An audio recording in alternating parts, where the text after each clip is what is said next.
I hope it's summertime there. Or is the weather very nice, or how is it over there? In Moscow, it is kind of tropical. You know, we yeah, we have now a lot of actually rainy weather coming from Black Sea or Mediterranean or both. So it's a lot of thunderstorm. But it's fun. You never know whether you will get a shower or escape it. How are things in Washington, D.C.? Well, we are being overrun by cicadas, which is it's like the biblical plagues of Egypt, where there's this crazy thing that happens every 17 years. A kind of cicada, which is a big insect, comes from the ground in the millions. And so the whole area is being overrun by big bugs, and then they climb up in the trees and they make a loud racket. It's close to like airliner decibels. It's really loud. And then their bodies are all over the place. It's a very creepy time to be here, more than usual. No, but it's not a bio attack, right? It's natural. As far as we know, yeah. If you have some insight into that, we'd appreciate it. We don't think so. Okay, you know, Russians sent, you know, some unusual things, you know. That's great. Or maybe not. All right. Shall we? I think we are about to start. Okay. Okay. And just to make sure, I can share screen, right? That's I'll have some pictures to show later. Absolutely. And we have Sergey Semyonov here, who, if I'm ignorant about some technical details, Sergey Semyonov is here, and Anna Lashina, who reviewed your book, is a co-host to this meeting. So we have two people who may help us in an unlikely case when we need some technical support and help and communication. Well, thank you. All right. Thank you, Anna. All right, dear colleagues, hello, good morning to Washington, good afternoon to Moscow, hello to every one of you who are stretched across the time zones in Russian Federation and United States and beyond. I'm glad that we can start today our non-proliferation.world series with polemics. And whether it will be polemics or by the end, we will find out that we agree on pretty everything. It still remains to be seen. But for some reason, I feel, although it is not exactly the cocktail time in Moscow yet, and it's very unlikely that it's cocktail time in Washington, D.C. now, we probably will have a kind of a cocktail today, which may be a Molotov cocktail. And why I'm saying that, I have a reason, because we have a mix of chemical weapons and Joby Warrick. I will start with chemical weapons, actually, and it was 25 years ago, just as yesterday, when I started publishing this journal, which is chemical weapons and its destruction. And if we can demonstrate a copy of this, 1996, the journal. So basically, it was at that time when we all were thinking of chemical weapons destruction. Globally, we were working on the Chemical Weapons Convention. Russia's joining the convention. And actually, at some point, already quite a number of years ago, I thought I was done with chemical weapons. How wrong I was.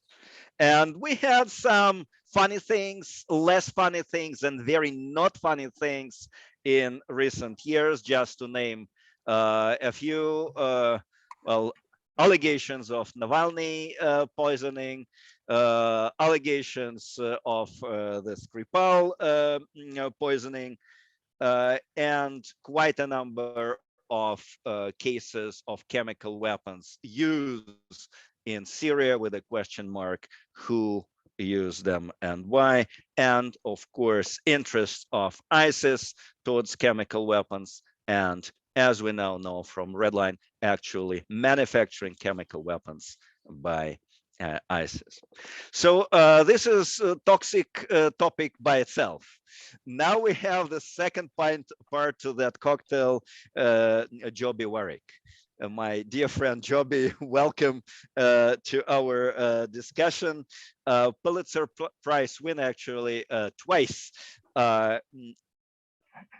Books by Joby are world known, and most of you read at least one or two of them. My favorite Joby is Triple Agent. This is my reading from time to time and rereading, because it really gives an example of brilliant investigative journalism combined with some ideas of how intelligence communities in the Middle East work, or in Afghanistan also work and worked and fail. And the same concept of the book to me is very important. Of course, Black Flags, which is must read for many of our students who deal with terrorism studies, a very important book. A lot of stories in Washington Post. So we have here a person who is very humble in his appearance, but who is a very, very influential journalist. I call Joby Warrick king of detail, because what we can find in his books is not only a big story, but also those details, sometimes minutes, sometimes a swimmer in a Geneva swimming pool following the conversation of Kerry and Lavrov. So those details which make books juicy, which probably make Hollywood jealous, who already grab the rights for this or that Joby's publication. But this is the reading. This is why it kept me a few nights awake reading the Red Line as well as Joby's previous books.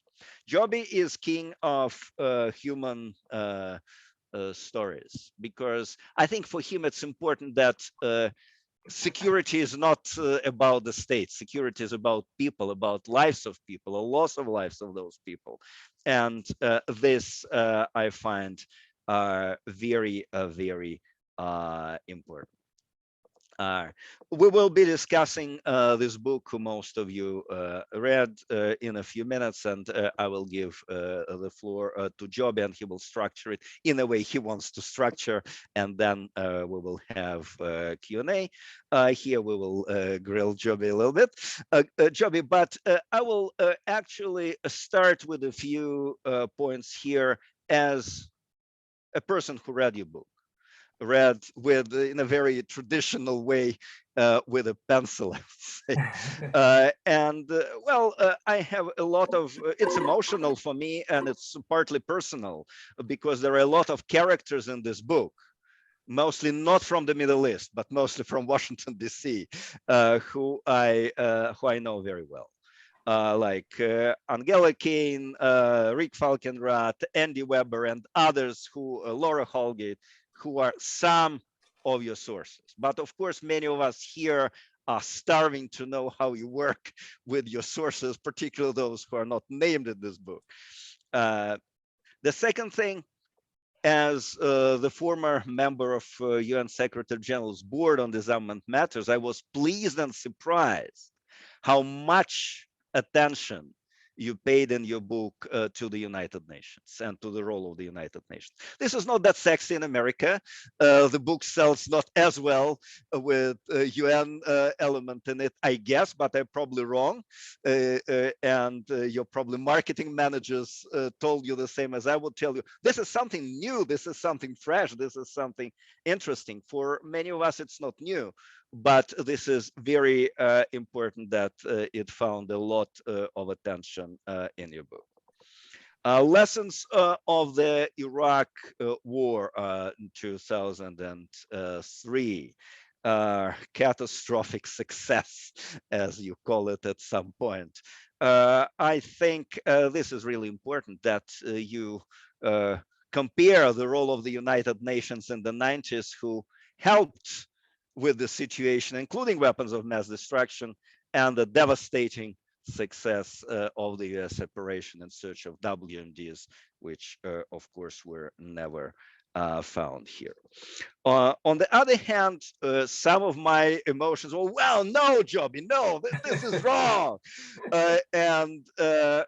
Of course, you investigated it, not me. This is why we invite you here. First, I found it a very, very American book. Mm. Of course, you're American writer, you're American author, sure. But I found your global view sometimes more local than I wanted. Mm. And your sources are mostly American. Well, some Middle Eastern, but non-Syrian mostly, or Syrian in very specific part on that. No Russian sources here, so you probably would like to explain why. Maybe it was a concept, maybe it was just circumstance.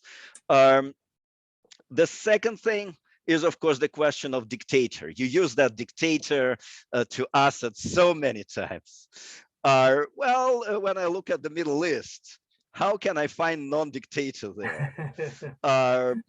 Difficult, not easy. And compared to some other characters in the Middle East, Assad probably is not the worst son of the bitch, although he definitely is son of the bitch. Who doubts that? So that I found a little bit more a cliche than the whole book. Chapter 8 of the book. I don't know whether people would raise questions here or would have other questions, but I was particularly interested in your discussion and description on Russian-US discussion over Syria in chapter 8, and some of your conclusions, which are based on your sources, on Hersman and others, who say here, quote unquote, Russians miscalculated. They believed that there would be no deal, no chemical weapons destruction. Americans would fail in that. And that perceived a sinister strategy at work. Moscow, Hersman believed, was quietly seeking to engineer a failure. I would challenge that sincerely, but of course, I would like to have your viewpoint. And probably a bigger picture here, which I'm very interested, Joby, which I partly got in your book, partly which I probably will get in your next book, or I missed in this particular book. So what was the grand strategy of the chemical disarmament in Syria by the United States, or if you like, by some others as well, to humiliate Assad, to weaken Assad, or to prevent chemical weapons to be given to the terrorists, or something else, or something in the middle? For me, the most important parts of your book and the most important pages of your book are those when you describe the terrorists, the ISIS work manufacturing chemical weapons, basically there, around. And you name those people who actually were working on that, the main enemies of the United States of Europe, those who were masterminds of terrorist acts in Europe, the same people who were masterminds of shooting the Russian plane over Sinai, where Russian lives were lost. So that nerve I find extremely important in this book, but something which still is missing in responding to that question, which also leads us to a bigger question. What if Assad lost? And you ask that question once, you don't respond to it. If Assad lost, and if I may, Russians seeing Assad lost, they wouldn't intervene, they abstain for this or that reason. What would happen that whether we would have a safer Middle East or a more troubled Middle East. I'm sorry, I don't want to monopolize this, but I'm so starving to hear at least some reactions from you, Joby. Floor is yours. Well, thank you, Vloja. It's really a pleasure to be with all of you. And excuse me, Dobry večer to everyone in Moscow and wherever you're attending from. I have two apologies to make from the outset. One is I feel a bit embarrassed to have to speak to a Russian audience in English, but I wish it didn't have to be that way, but I'm very lucky that you're also proficient in my language, so I will be lazy here and continue to speak this way. The other apology is the video quality. I have a video camera that decided not to work this morning, so I'm using a backup, and you can see the results. It's a bit stark, so apologies for that. And I do have to thank Dr. Orlov again for inviting me to be with you. I've known Vloja for 15 years, and I've come to admire him as truly one of the most interesting, insightful thinkers on non-proliferation subjects on any continent. And I'm grateful to be able to call on him as a subject matter expert and a friend. He's one of those friends who can be frank and candid in talking about different perspectives, and always in a spirit of trying to improve our mutual understanding. And I very much appreciate that as a journalist. You know, I'm wondering, Vloja, you've outlined some really important topics, and I know our time is short. I was going to talk about a couple of characters and talk about the ISIS program a bit, but if you'd prefer, we could just go right into some of your questions and maybe just guide the conversation that way. Maybe that would be more helpful and more directly useful to the audience. Should we just do that? Joby, it's actually up to you, but I think both things are of interest. So if you have some comments you originally prepared, we would be very much interested in them as well, of course. Okay, well, I'll just do that very quickly, just two sub themes, because obviously I'm not going to retell the entire story of the book, and Vloja has really outlined it quite well, I think, including some of the problems and issues that we can talk about later on. But I'm going to share a screen quickly. And 1 second, actually, I need to start my slideshow here. Okay. Apologies. Hang on 1 second. Sorry, guys. Okay, there it is. Okay, you should be able to see a title screen now. Yep. Okay. Thank you, we do. Okay, so just a couple of things that I share, just because they're sub-themes in the book that deal with ongoing proliferation issues. And for that reason, I feel like it's important for us to talk about them because they are ongoing. One involves a state actor, and the other involves a non-state actor, which becomes heavily involved in a way that I think was surprising to many people who read the book. The state actor, just to begin, the book starts in a strange place. It starts in a laboratory, a very unusual military research facility whose purpose is to create essentially a weapon mass destruction and delivery systems for the Syrian regime. This is a picture of an aerial picture of the Syrian Scientific Studies and Research Institute, known as SIRS, on a hilltop overlooking Damascus. And what was interesting to me in telling my story was just describe a very unusual scientist in that laboratory. We'll go back to the year of 1988 and meet a scientist whose name was Ayman. And Ayman was, it's actually the interior of one of the research facilities from the old days before they upgraded the equipment considerably. Now, Ayman's a strange guy. Turns out he was mostly or partly educated in the United States. He had a real affinity for America. But then he goes back home to Syria, becomes a weapons scientist, and then becomes a top researcher in this program to make nerve agents such as sarin. And he's a bit quirky. He's the kind of guy who decides to marry 2 women at the same time, which you can get away with in Syria, but it's very unusual for a professional. And his motivations turn out to be very conflicted and complicated. He talks about wanting to become involved in this program because of his dislike of Israel. That Israel is a country that has twice invaded his homeland, and Syria needed a deterrent. And so why shouldn't he become involved in this program to stop the Israelis from future aggression? But he has this other hat that he wears, which is he becomes a spy for the CIA or informant.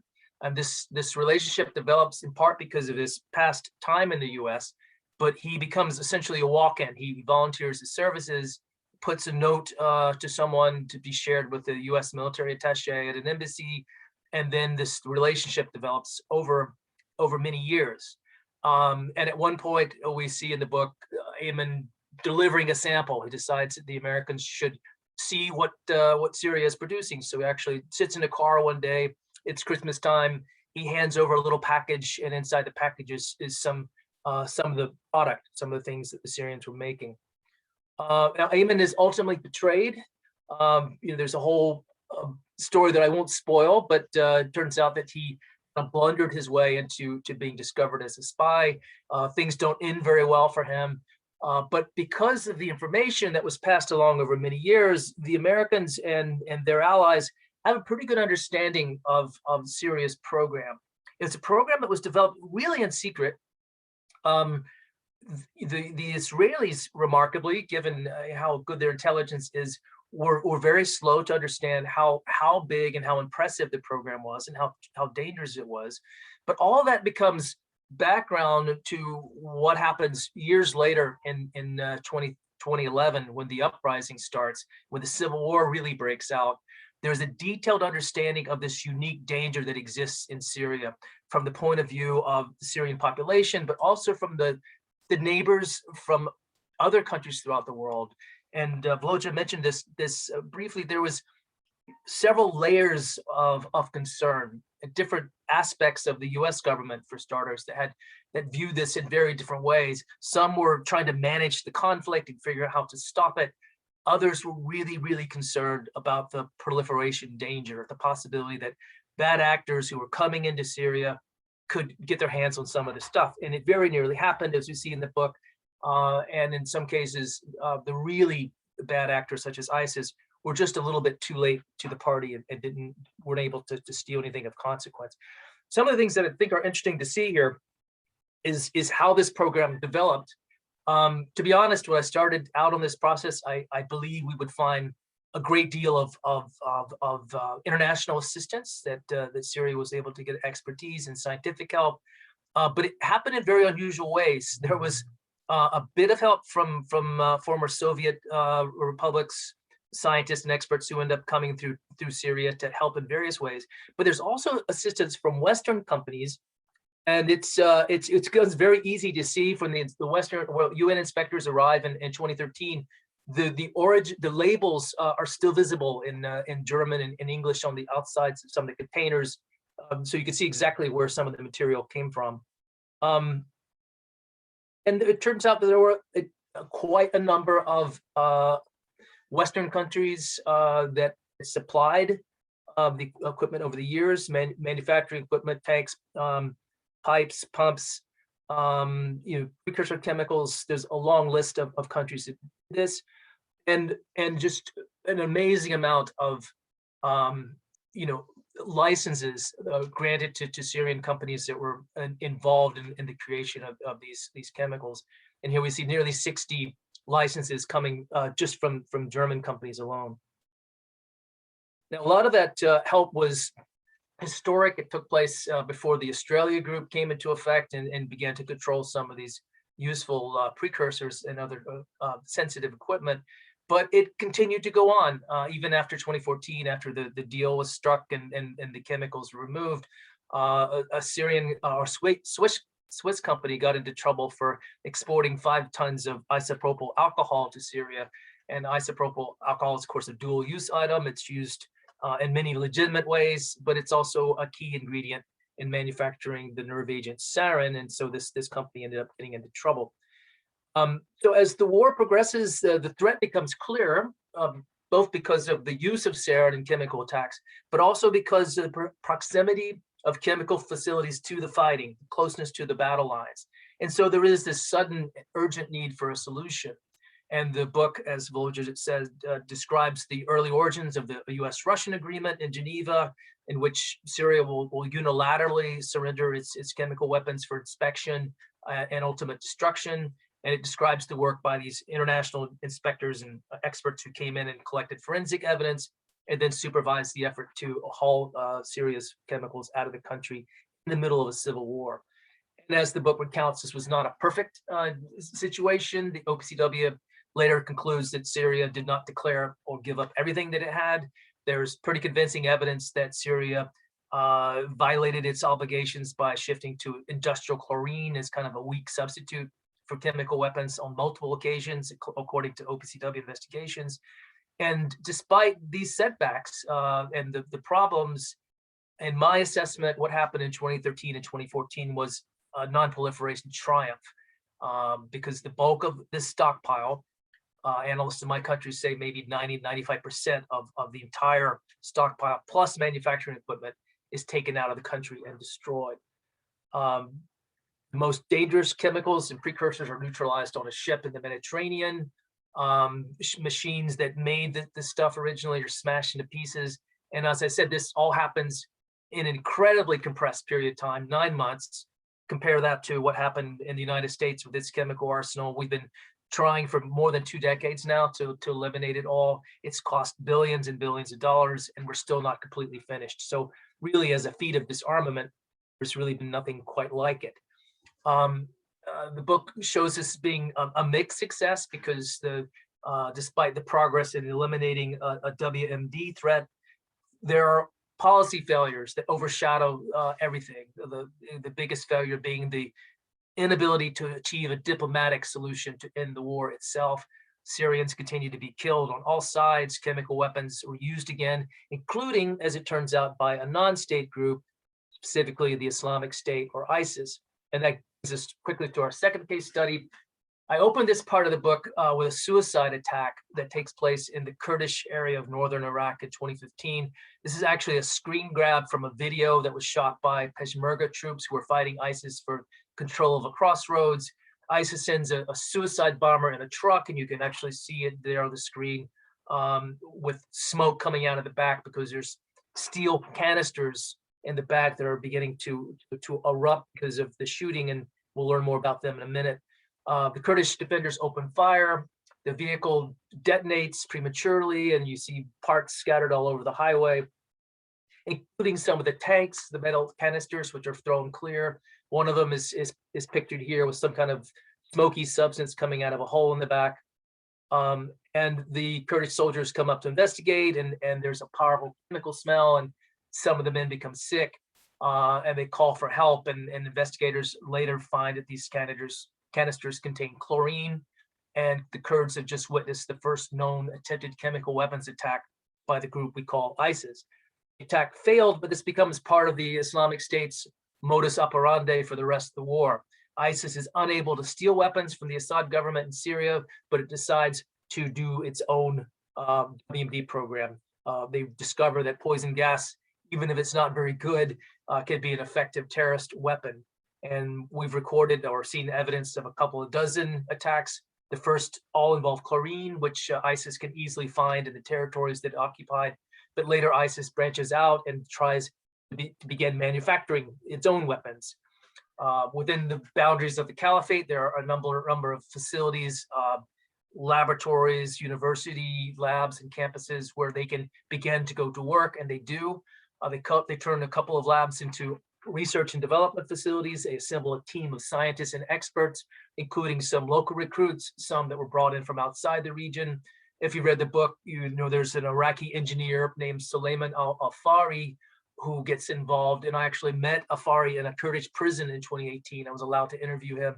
And he described how he had a government job. He was a bureaucrat with the Iraqi Ministry of Industries. And ISIS takes over his town, and they essentially recruit him for this new position, helping them make sulfur mustard, which is kind of a battlefield chemical weapon from World War I. So it's really old technology, and they don't do a very good job, at least initially, on it. I describe if you read the book in some detail, how far he gets his assignment and how he gets sent out to essentially procure the equipment that's needed. He explains that he didn't really have a choice, that if you were living in ISIS territory, you pretty much had to do as they said.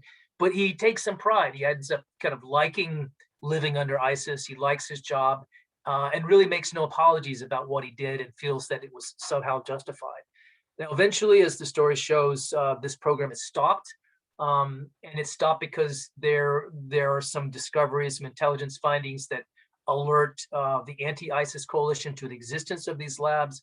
There is a fairly quiet but very direct effort to try to destroy these facilities and kill and capture the leaders. And after the liberation of Mosul, investigators will comb over these old labs, and they would find not just the equipment, not just sort of the failed experiments, but the existence of quite an elaborate supply chain in which ISIS was, again, just like the scientists in the first part of the presentation, was able to find the parts and supplies they needed from outside the region. There's an independent investigative group called Conflict Armament Research that recreated the supply chain, which turns out to be remarkably broad, quite sophisticated, with dozens of nodes across several continents. Much of the imported stuff smuggled across the border from Turkey, but some of it originated as far away as North America and Europe. And some of the notable points, these procurement chains were able to get sorbitol for rocket propellant, aluminum paste for explosives, electronics for IED, commercial UAVs, drones that the terrorists were able to operate and fly, both as surveillance weapons, but also as attack weapons. And again, most of these smuggling routes went through Turkey into Syria and Iraq, but the financial networks and the supply chain stretched across multiple continents. So it's quite a sophisticated operation.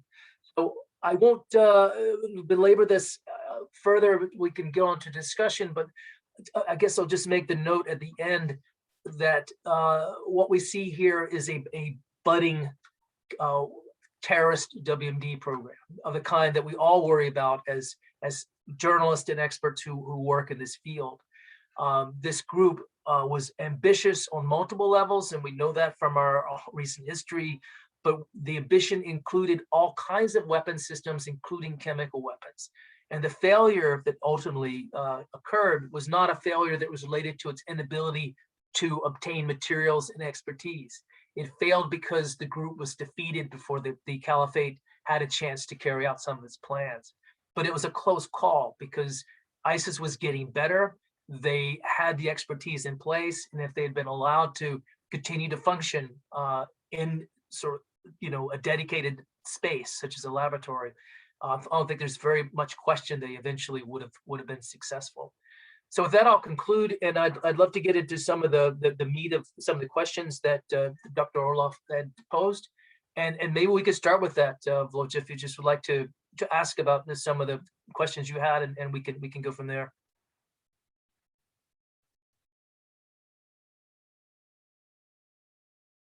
Oh, Vloj, I think your sound's off. Yeah, thank you, Joby. Actually, I already put some points in your basket, so you may want to pick and choose from those who I mentioned before. But I also probably would highlight here a couple of questions we received through the chat already by the colleagues, by our young colleagues who are here on the screen. I would combine some of them. First is by Maxim Latz, and you may, if you want, just indicate yourselves here that Joby also has eye contact for those who ask this question. And Sergei Semyonov, I think people ask similar kinds of questions related to that short-lived but very interesting cooperation of Russia and the United States. Again, you're chapter 8 and slightly more, but the question goes probably further in April 2021, Maxim Lutz asks, Maxim is from Krasnoyarsk, the OPCW approved a resolution that limits the rights and privileges of Syria. As a result, Syria lost the voting right. Did this resolution cross out the only positive example of a Russia-US cooperation on Syria, pushing the progress back to 2013? And Sergei Semyonov asks a similar question, formulating it differently. What lessons can be learned from the 2013 experience of US-Russian cooperation on Syrian chemical weapons destruction? Do you think that had the Syrian conflict begun in 2021, there would be such cooperation at all? And again, my point here, do you really think Russians didn't want in 2013 in Geneva Syrian chemical weapons to be destroyed?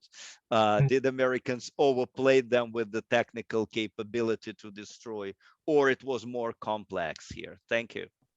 Good questions all, and this is a great way to address some of the other issues that were raised in Volja's presentation. So a couple of things I should say about the book. You're absolutely right. This was written from an American point of view. This was a commercial book, so this becomes part of the sort of the task that's assigned to me by the publisher that is willing to pay me some money to write this book.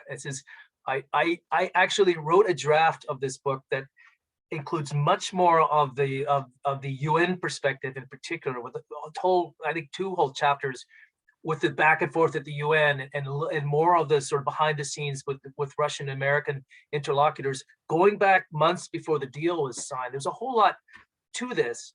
And unfortunately, the people that were hoping they could make money off the sale of this book felt it was too deep in the weeds, too technical. And so I ended up having to sacrifice a lot of that material. But there is a really, really interesting story to me about the US and Russian cooperation.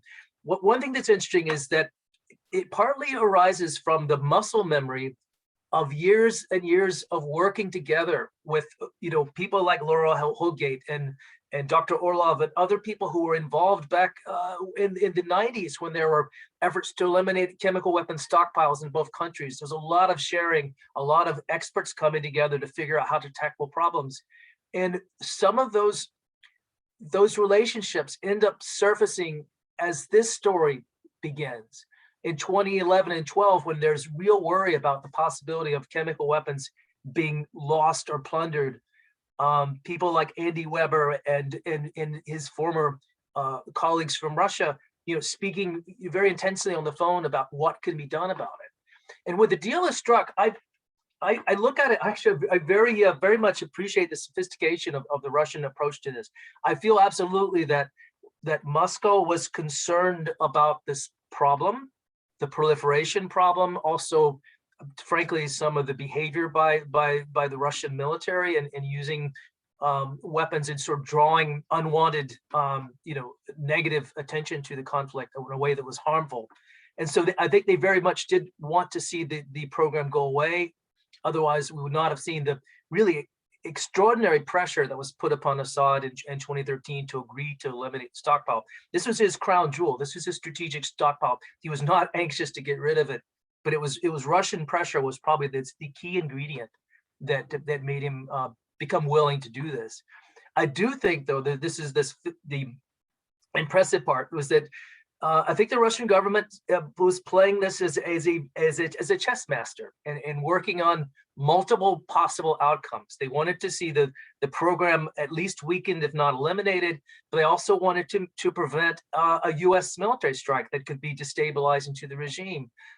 They were not particularly interested, I think, in having a extended, never-ending UN presence in Syria that as happens again and again in history, where these sort of investigative programs are started and then they just never end.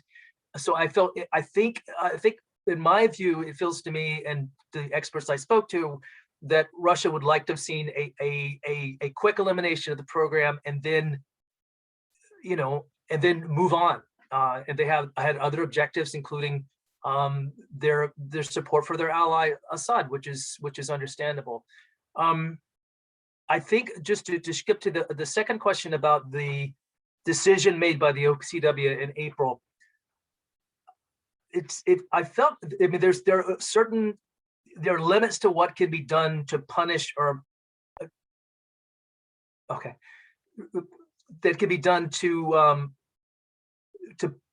penalize a country that is repeatedly violating their agreement. And the OPCW is quite convinced that Syria has not fully lived up to its obligations, not just with reports of chemical weapons use after 2014, but with their inability to explain the existence of precursor chemicals or traces of chemical weapons in facilities that were never declared.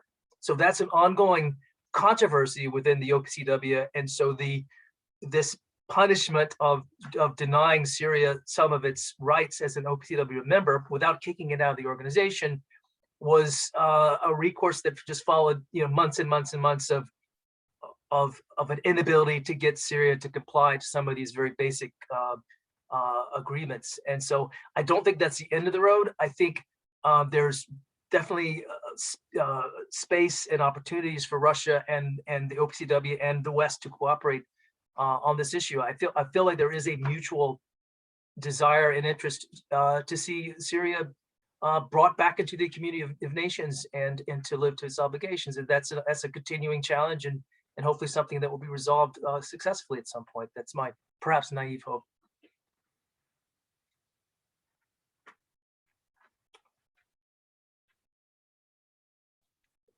Can't hear you, sorry. All right, thank you. If I'm back to my previous question, if Assad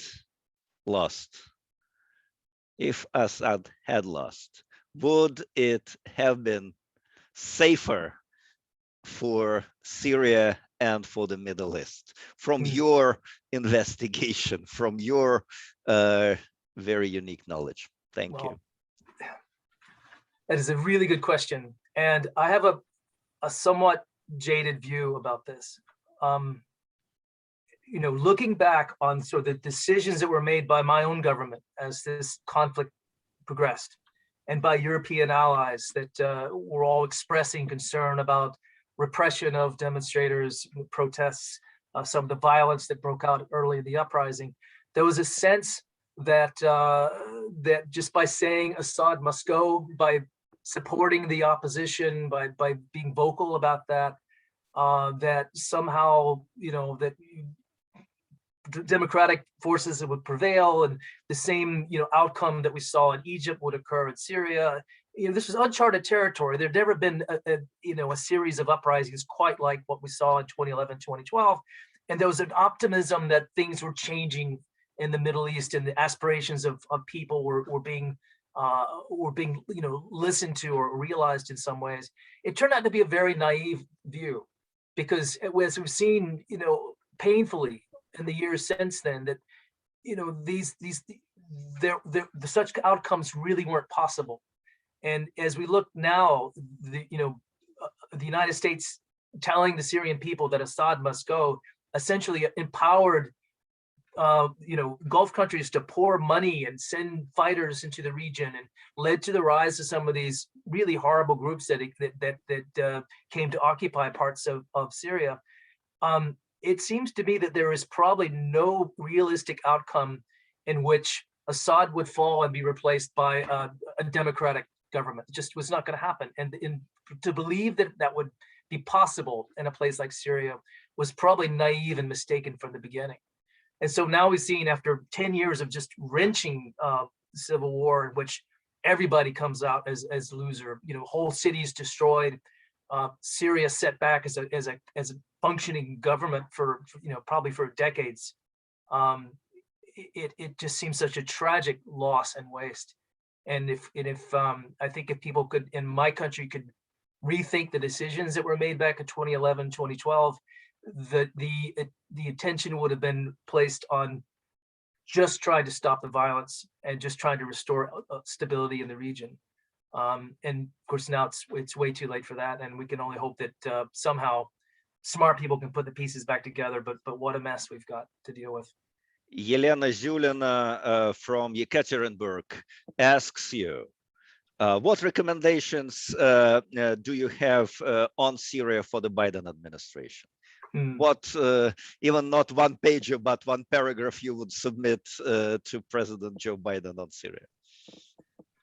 I think that a couple of things, that diplomacy has to be key, that the administration has to be practical and realistic in engaging with Russia and with other regional partners, the Turks and others, and to be humble about what's possible in Syria now. I don't think it's hard for me to imagine right now this administration here in Washington being comfortable with Assad as president, but there's probably no alternative on the horizon. So they have to find some accommodation. There has to be some diplomatic means of just engagement and some kind of stabilizing solution. And I guess the important thing for Biden is to remain engaged and to not just sort of allow this to continue to evolve in a potentially negative way. Syria, the region, the situation in the Northwest has to be dealt with, and Idlib. So they just have to be part of it, and they have to understand that this is a long-term diplomatic solution that has to involve some way reconstructing the Syrian cities and bringing stability and hope to these people who've suffered for 10 years. So you just can't walk away from it. So it's a mammoth job. It's the one subject when I speak to people in the administration now, they prefer to change the subject and talk about something else, because there's not much positive that they can offer to say other than, we just have to be engaged, and we're just not really sure what the long-term solution is going to be. Thank you, Joby. When you say engaged, I also think of some wonderful, remarkable pages of your book describing in detail those secret operations by US intelligence to train and finance the opposition in Syria. At least some of us here hope that this is not exactly what engagement means, but I got it. You speaking about diplomatic means here. I have a question by Sergei Semyonov here, but I subscribe to it as well.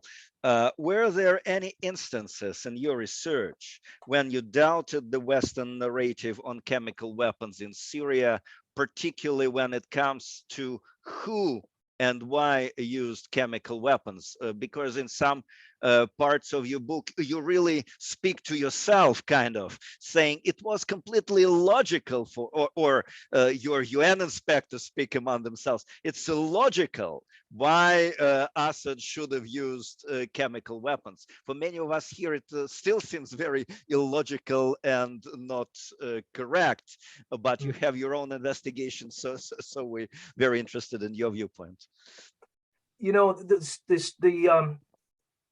The strangest single attack to me was the one that took place in September 2013 in Ghouta.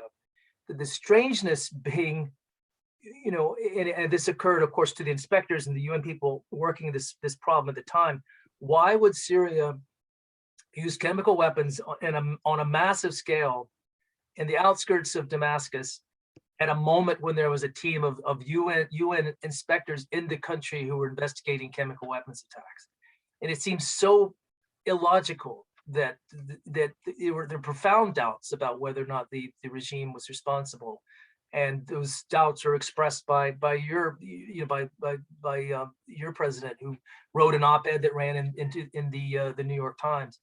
And I must say that the inspectors who were on the ground were among the skeptics at the time, but they became convinced for a number of reasons, and their convictions were borne out over time by scientific evidence, including the forensics of the weapons that were used. Tracing the sarin to samples of sarin that were taken from, declared stocks that the Syrians possessed. So there's, to me, no question of the origins of the chemicals that were used in Ghouta and other places. The munitions, the delivery systems, all those are of Syrian origin. And so that becomes, without having absolute proof with and an individual admitting from the Syrian side that this was done, all the evidence points one way and there's no convincing evidence that points the other way. So it does become a preponderance of evidence question to me. I don't essentially rely on my own government's accounts of these things, because some of the most important work I've done as investigative reporter is to challenge the American view in 2003 that there was a WMD program, an active program in Iraq. We didn't see evidence of it. And we argued in my own newspaper that the evidence pointed the other way around, that the program said it ended. There was no active nuclear program, that aluminum tubes that were acquired by Iraq that the Bush administration said were for a nuclear centrifuge program. We saw pretty good evidence they were actually used for rockets, which turned out to be the case. So I am skeptical of claims of my own government. But for a very complicated story like this, my strategy as an investigator was to get as close to the folks who are doing the scientific work on the ground, and to talk to as many of them as I can, and to look at actual reports and the studies and the data that they compiled, and to hear their arguments. And as a group, they were pretty convincing, I must say. And there still continues to be reasons that people can make credible arguments that Syria was involved in the Ghouta attack in 2013. But to me, the overwhelming evidence is the scientific evidence, the forensic evidence, and that really does seem to point one way. And I think the later investigations by the IIT, which is this group at the OPCW that's looking back at trying to assign responsibility for these attacks, sometimes it's just a matter of who has the capability of delivering a weapon from a helicopter in this besieged village in Syria, and there's only one country that's operating aircraft, or at least helicopters over that one town, and so the evidence looks pretty persuasive to me. I don't see enough evidence pointing the other way to make me change my opinion on that. But I know there's considerable disagreement and difference of opinion, and I'm willing to accept that we may disagree on this ultimately. Yeah, I have a question on this by Daria Heiria from Moscow. Russian diplomats claim that depriving Syria of its right to vote in the OPCW is a sign of Western countries' will to politicize the organization in order to reach their goal, the Western goal, toppling of current Syrian government. How do you assess these claims? So I don't see the toppling of the government as being an objective anymore. I don't think anybody really realistically expects that will happen. What I see is an international organization that's struggling with the fact that we have a country that's not abiding by its commitments, and that there has to be some kind of accountability for that.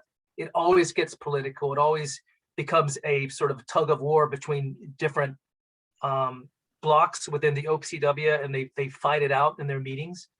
But the staff itself, and I've come to work very closely with the people within the organization who are doing this work, and there is this frustration. There have been dozens and dozens of investigative excursions into Syria to try to clear up questions about Syria's past program, and the answers are, none of these accounts, I think with one exception, none of the questions have ever been settled.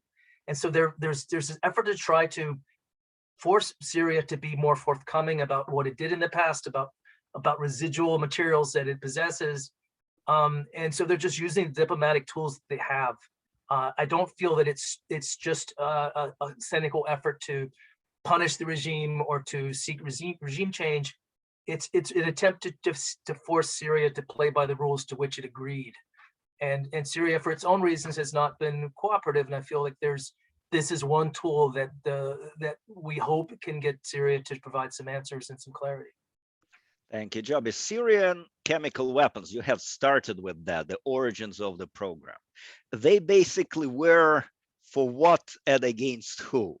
In some case, well, in the Middle East, it's always a question, why and for what.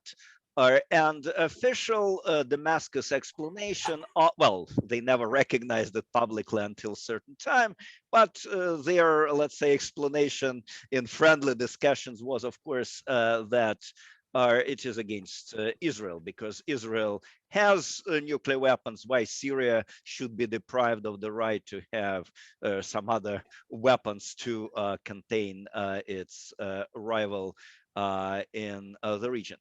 Well, there is a certain logic to that. Israel has nuclear weapons, and actually we have here an Israeli colleague on the screen.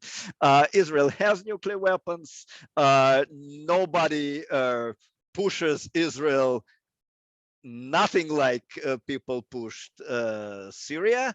Whether it was the right approach to pick and choose Syria, to take chemical weapons out of Syria and not apply a holistic approach to get rid of all weapons of mass destruction in the Middle East. I know it sounds very, very naive. Some people probably just laughing at what I'm saying, but I would say there is a question like that. And for non-proliferation experts in this virtual room, there is such a question. Yeah, I understand that. And it would be nice, wouldn't it, if there could be a regional ban on weapons of mass destruction of all kinds. I would say just this: if it hadn't been for the Syrian uprising, Syria would still possess its arsenal today. Just broke something, and it would be almost unquestioned. There'd be no change in that status of that program. What changed was the civil war and this moment of danger, and it was a real moment. I not just from the American point of view, but from people in the region, including the Israelis, the Jordanians, the Turks, and others, who were quite concerned about the fact that this country was being torn apart, that various opposition groups were overrunning military bases, were attacking convoys. Everyone, it was almost unanimous within the Western intelligence agencies that Syria was about to, the regime was about to fall. There was big questions about what would happen to the arsenal after that. And so it was those events and that instability and that threat that put Syria in a different category, in which for the safety of other countries in the world and for the safety of Syrian people, that a solution had to be found to that proliferation threat. And I think that is the only reason that we saw the actions that took place in 2013 and 14 to eliminate this stockpile, which Syria developed on its own. It was not a signatory to the Chemical Weapons Convention, and so it created its program for its own reasons. And again, I do think that if it had not been for circumstances that took place in the last 10 years, that program probably would still be intact today. We wouldn't be talking about it. Thank you. And with that, you also asked to some of our colleagues questions who were just concerned why chemical program was so much on the radar screen in the year 2012, 13, but nobody paid real attention to it in the 90s and so on and so forth. So there are also the question that some countries have their weapons of mass destruction, but it is on the radar screen sometimes because it's of interest. It's always the question of interest here. I actually have a question for you on the year 2013. When we are back to those months of the origins of Syria's decision to de-chemicalize, to get chemicize, to get rid of chemical weapons. In your book, well, you probably, as you work with various sources, this is controversial, and maybe to me it was non-conclusive. Maybe it's good it was non-conclusive. what really made Assad get rid of chemical weapons? You refer to Sergei Ryabkov's visit to Damascus, and through the comments of your sources, you say that it was easy for him, surprisingly easy for him to convince Assad, because Assad kind of was waiting for that, which slightly contradicts the other part of the narrative. As we spent quite a number of time with Sergei Alexeyevich Rybkov, and I heard his part of the story, it may be different, but as he is not on the screen, I'm not in a position to talk for him. Still, how you see, was that Russian intervention, pressure on Syria, real pressure, real intervention, and real help, or Assad would have had to go that way anyway, because Yeah. of the circumstances, because of the uprising, whatever? Yeah, I feel that I have a very cynical view about that claim that this was an easy decision and we wanted to do this anyway. I feel that was kind of reinventing history because of a difficult situation.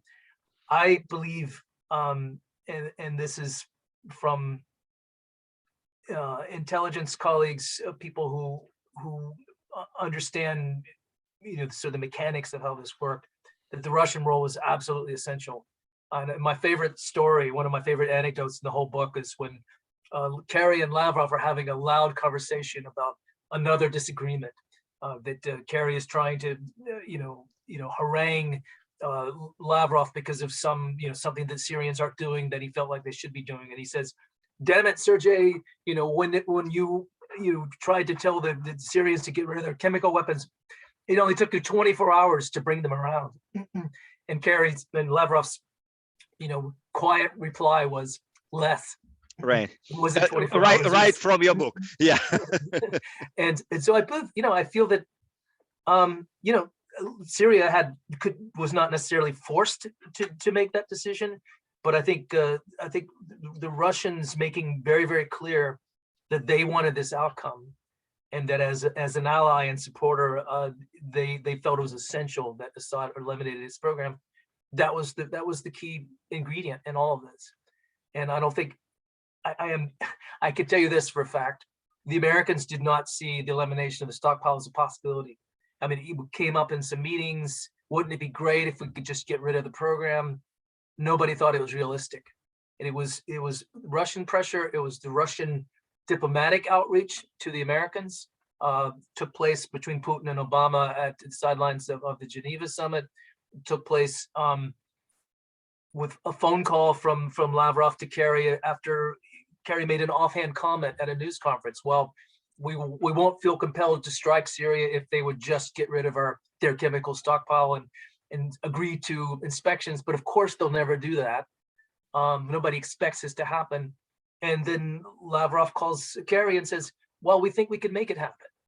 And I love this moment because it does show what's possible, in that as difficult as relations are, and they became much more difficult during the course of this story for other reasons, what these countries can do together when they feel that there's a common interest, even if they don't agree on many other things, when there is a mutual interest in achieving an outcome, remarkable things can happen, including this remarkable outcome, which I've said so many times today, that's a broken record, but this doesn't happen in the world of non-proliferation. As Dr. Orlov knows, countries don't normally give up a strategic arsenal, and they certainly don't do it in the middle of a war, and they don't do it this quickly. But because of this remarkable moment of just diplomatic wizardry that took place in 2013, something really remarkable happened. And I feel that, to me, if we could eliminate all weapons of mass destruction, it would be a great outcome. It's unfair that one country is forced to disarm and others aren't. But I do believe that the world and the region and Syrians are safer because these weapons are gone now. And I think this moment of a diplomatic initiative between two countries that often don't get along, that was the key ingredient. That's what made it happen. And I think we're all fortunate that it happened that way. I do agree, Joby, and of course I do agree with you that it's very unusual and very rare when countries get rid of their weapons of mass destruction voluntarily. You kind of remember one of those unique stories in South Africa, but you were one who also found out that although some countries may decide to get rid of their weapons of mass destruction, it's always a process. It's never that easy. With your investigation of biological weapons program in South Africa, I remember some of your findings and how you addressed my students in Geneva with that. That was remarkable and very interesting. Time is running out. I suggest that we now have kind of a blitz with some remaining questions, but of course we will stop in a few moments with your permission, Joby. One of the questions is, do you feel that the IIT has indeed underperformed, especially given the revelations by Ian Hendrickson? I don't think some people are interested how do you feel about that IIT work? I feel that these international organizations are often so constrained by their own bureaucratic rules. And it was certainly the case for the OPCW, for the joint mission in Syria, where they were limited in their ability to express conclusions about the things they were finding. That they can say that, yes, we think that chemical weapons were used in this certain place, in a certain town, and these are the circumstances, but draw your own conclusions about what was, who was to blame, who was responsible for it. And so I feel like this IIT is essentially an attempt to bring some accountability, objective accountability, and that's always a loaded thing to say. Is it objective? Is it not? But it is.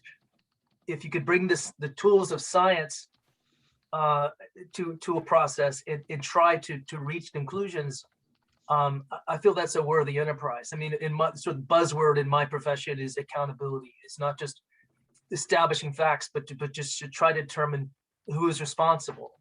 And then if someone is responsible, then there should at least be some effort to not necessarily punish, but to at least to state the truth or state the facts. And the IIT is, it's still kind of a weak mechanism and limited and flawed, but it's at least an effort to try to establish a baseline of facts and to explain what happened as clearly as can be determined. Because we see these issues continue to be controversial.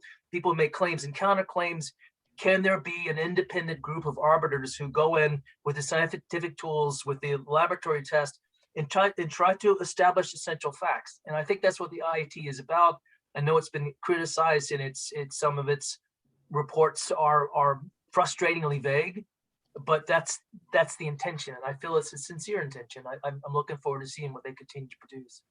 Okay, I have one question from Italy, and although it is not directly about weapons of mass destruction, it's about that area which you know much better than most of us here. And Davide from Italy seeks your wisdom. What should be Biden's approach to the Kurds of the region?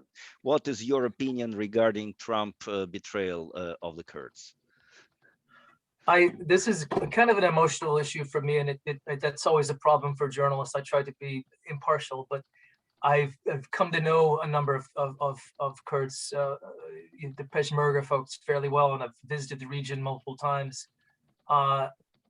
They were incredibly important and brave. Essentially the ground forces for the fight against the Islamic State. Eastern Syria and northern Iraq are free from the caliphate in large measure because, well, at least on the Syrian side, because of the bravery of these fighters, men and women, just really remarkable people. And so I do feel that there is an obligation by other countries of the world to to support them, and yet it becomes very difficult because they're a countryless state. They have no country, and in the moment you begin to try to address their territorial aspirations, you quickly get into just a storm of problems with of course the Turks, who would very much dispute and resist that, but also the Iraqis and others. And so there is a hope in my country that there can be a solution that would involve some kind of autonomy for Kurds within Syria, some area that they can reasonably expect to control their own destiny without being a separate country. But the negotiations or the sort of the pathway to getting there is extremely fraught. And I just personally, my heart goes out to them, because I feel that they've suffered quite a lot, not just during this conflict, but historically. And they certainly have a right to be able to control their own destiny. And yet they're in a neighborhood where that's just really, really difficult to do. I just sincerely hope that there's some way to allow them to have a degree of control over their own territory without creating the seeds for a future conflict, which might arise if an effort was made to create an actual state for them. That's not a very satisfying answer, but that's how I feel personally. Thank you so much, Job. And the last question, which has nothing to do with Syria and the region, and has to do with your profession, with the journalism, and with U.S.-Russian relations. We will have a summit in Geneva just in a few days from now. What do your unique sources tell you about possible outcome of that summit? And what does your experience and what is your gut feeling about what we can expect and should not expect from that summit? Well, the sad, unfortunate part of all this is that there is a level of political posturing that always goes on. There's public statements that are made that are critical of this aspect or that aspect of the other country's policy. What I do expect and hope will happen is that there'll be a moment where, at least behind the scenes, the discussions that are private, that there can be some thawing, some breaking of the ice, some discoveries of areas of mutual interest where these two great countries can find ways to work together. And I know that's what people on the Biden team would like to see happen. We've got to a situation where it's not only non-productive, I feel it's dangerous and destabilizing, but doesn't necessarily have to be that way. So I do hope that at least in the background, at least in the meetings that we may not read about in the headlines, that some a more positive relationship develops from this. It's always good when leaders actually meet and they can look at each other in the eye and try to assess each other's motives. And the fact the summit is taking place makes me feel that maybe there's a hopeful path forward, and I'm just crossing my fingers and hoping that happens. Thank you so much, Joby. And although I see that the questions are still forthcoming, which means that the audience now is heated, I think it's about time for us to conclude. I have a request. We have here colleagues from OPCW that they would like to have a minute or two for a comment. With your permission, before we conclude, could we use that minute or two? Sure, it's okay with me. Thank you, Joby. Please, who would speak for the OPCW?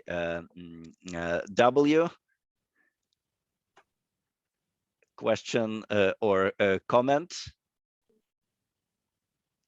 I don't know if you can hear us.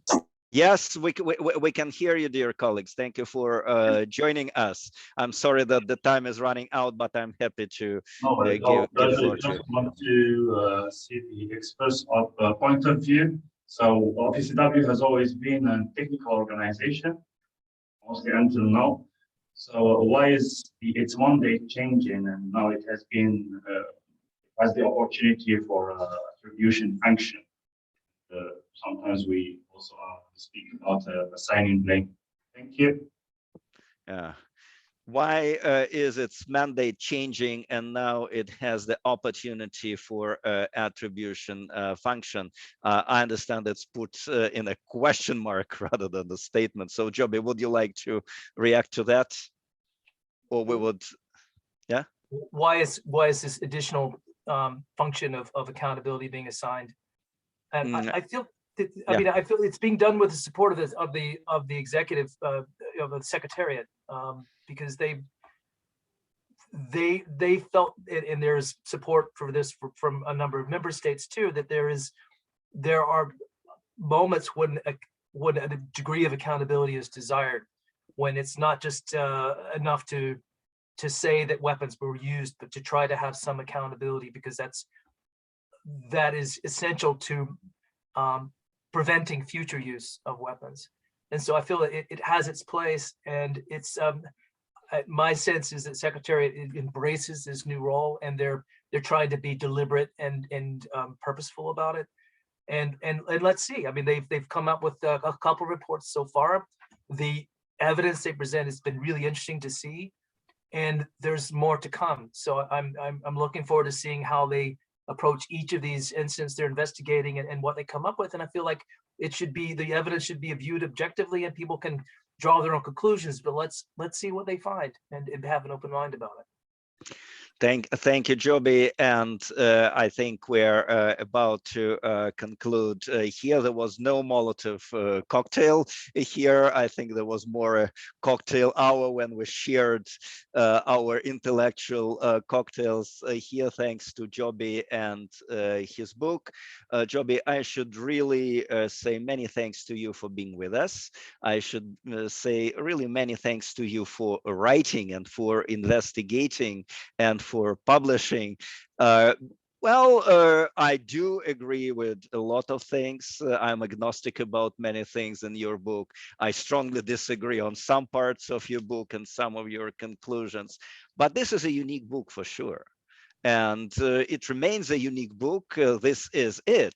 At least I don't know any book in Russia, similar like that, who would investigate things and provided probably very different conclusions, but on the same rich level of sources, meetings, travels to the region. This is really impressive journalism work. So I always, when it comes to investigative journalism, I always tell my students, read Joby Warrick. This is it, and of course read David Hoffman, with whom I also disagree a lot, but I believe this is how really good books provoke us and provoke some positive emotions, negative emotions, disagreements, but it definitely provokes thoughts. We should be critically minded, not just saying yes